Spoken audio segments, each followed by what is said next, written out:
Si vous voulez réussir, apprenez des erreurs des autres. N'apprenez pas des histoires à succès. Ne détestez pas vos concurrents. Respectez vos concurrents. Apprenez d'eux. Je me suis beaucoup plaint quand j'étais jeune, parce que je pensais que Bill Gates a saisi toutes les opportunités pour Microsoft, Steve Jobs et tous ces types. Et je pensais qu'il n'y a plus de travail, qu'il n'y a plus de gros trucs pour nous.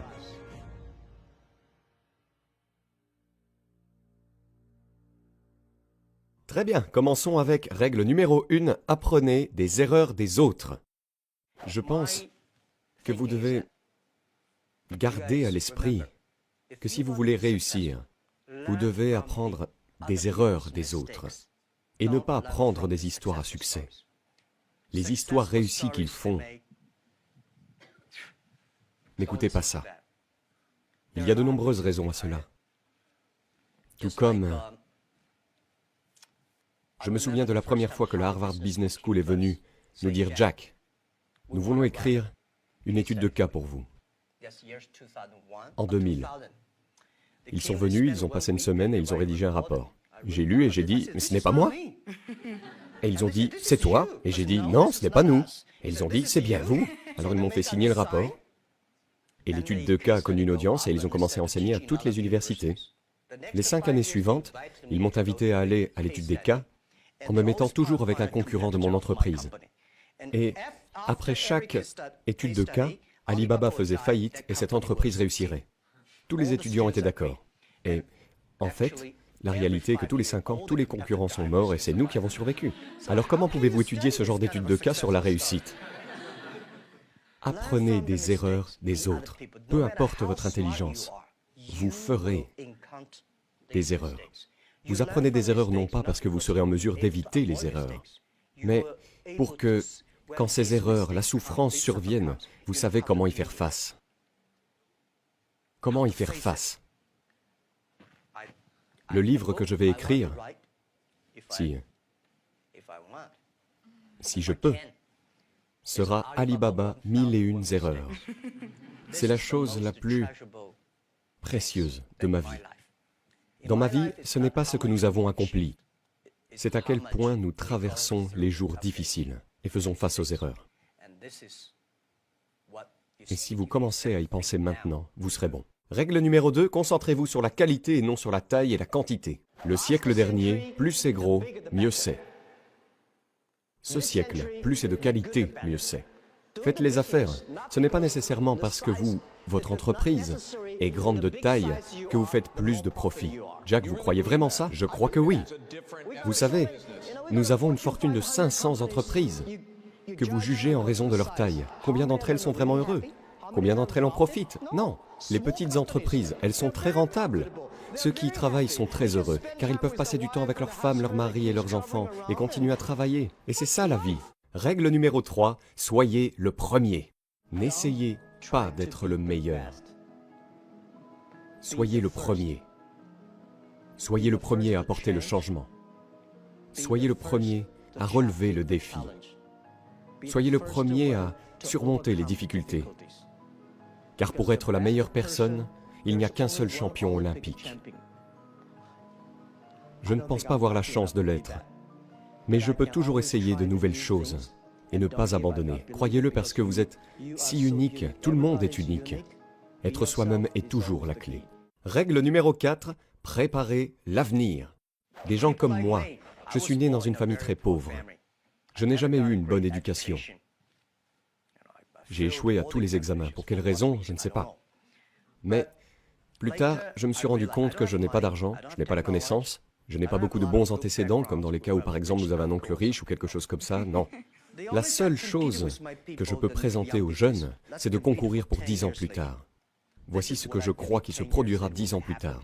Donc tout ce que je fais pour atteindre cet objectif, je le fais avec une marge en avant de 10 ans plus tard, tout en sachant que cela va arriver. Alors je me prépare. Car je sais que si je suis juste à court terme sur le mois prochain, aucune chance. C'est ainsi que mon message est un défi, mais c'est une opportunité. Et c'est l'opportunité pour les gens comme nous. Dans ce monde, le plus difficile est de convaincre les gens qui réussissent. Dites-lui par exemple, c'est une belle opportunité. Il dira, nanana, ou oublie ça.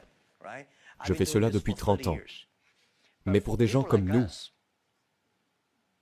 recherchons des opportunités pour survivre. Nous ferons donc tout pour être créatifs. Voilà donc le message. 30 ans, c'est une opportunité pour nous. C'est un défi pour les personnes de 60 ans. S'ils ont 60 ans, pas de discrimination. Et c'est dur pour eux. Règle numéro 5, respectez vos concurrents. Quel est votre concurrent le plus dangereux? Est-ce Amazon ou est-ce Tencent? Les gens pensent toujours à nous comparer à Amazon. Amazon est une entreprise formidable que je respecte. Je les ai vus de tout petits à si grands. Et je pense qu'ils continueront de grandir. Mais nous sommes différents. Amazon est une entreprise de e-commerce. Nous ne sommes pas une entreprise de e-commerce. Nous permettons à d'autres personnes de faire du e-commerce. Nous voulons nous assurer que tout le monde peut être Amazon.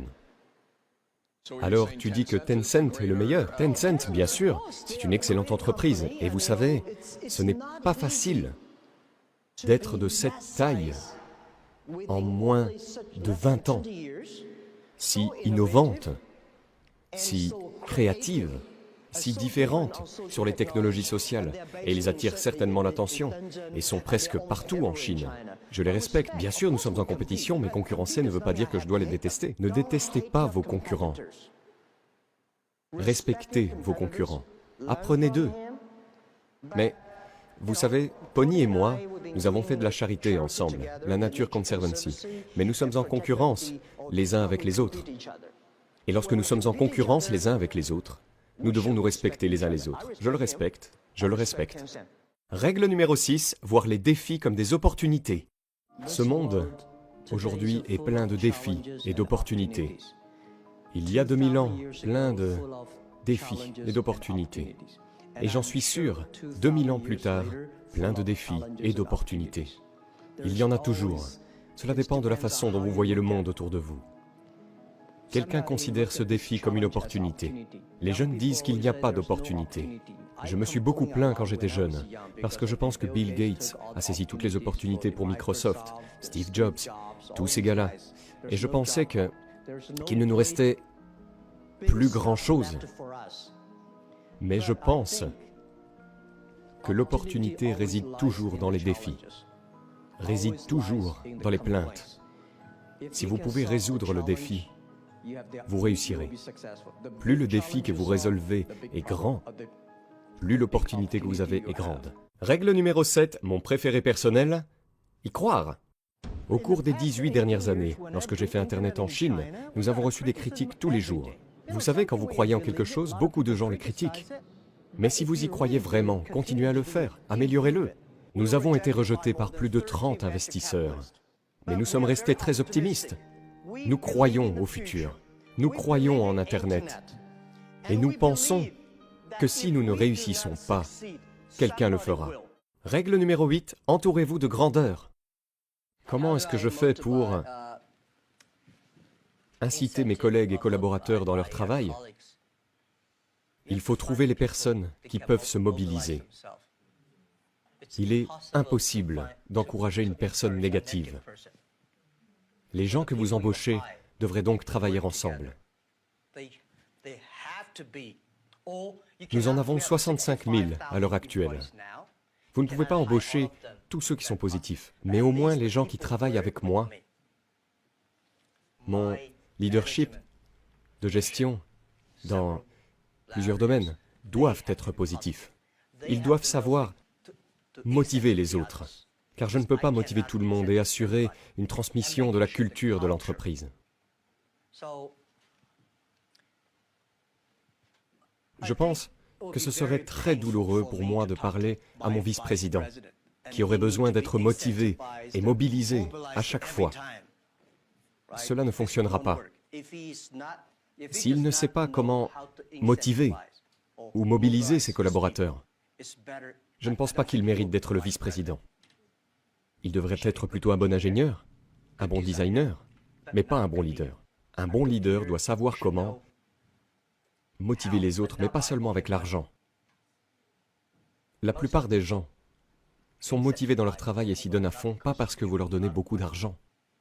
Vous donnez le respect, la confiance, l'appréciation. Et prenez en compte leur point de vue. Quand il s'agit de mes réunions internes, vous seriez choqués. Nous ne sommes pas comme beaucoup d'autres entreprises chinoises où le patron dit et tout le monde écoute pour prendre des notes et sort par la suite. Nous sommes comme une salle de guerre. Nous prenons une décision en fonction de la voix la plus forte. À nos débuts, nous faisons toujours les échanges d'idées, les discussions, puis faisons en sorte que tout le monde parle. C'est aussi un moyen de mobilisation et d'incitation. Il existe de nombreuses façons, et différentes personnes ont une manière différente. Incitative. Règle numéro 9, vivre en bonne santé. Je pense que la vie est un voyage. Vous venez dans ce monde pour profiter de la vie, pour être plus heureux et en meilleure santé. Donc, le jour où vous quittez ce monde, vous devez vous dire que j'ai été heureux dans ma vie, que j'ai été en bonne santé dans cette vie. Car si vous n'êtes pas en bonne santé, vous ne serez jamais heureux.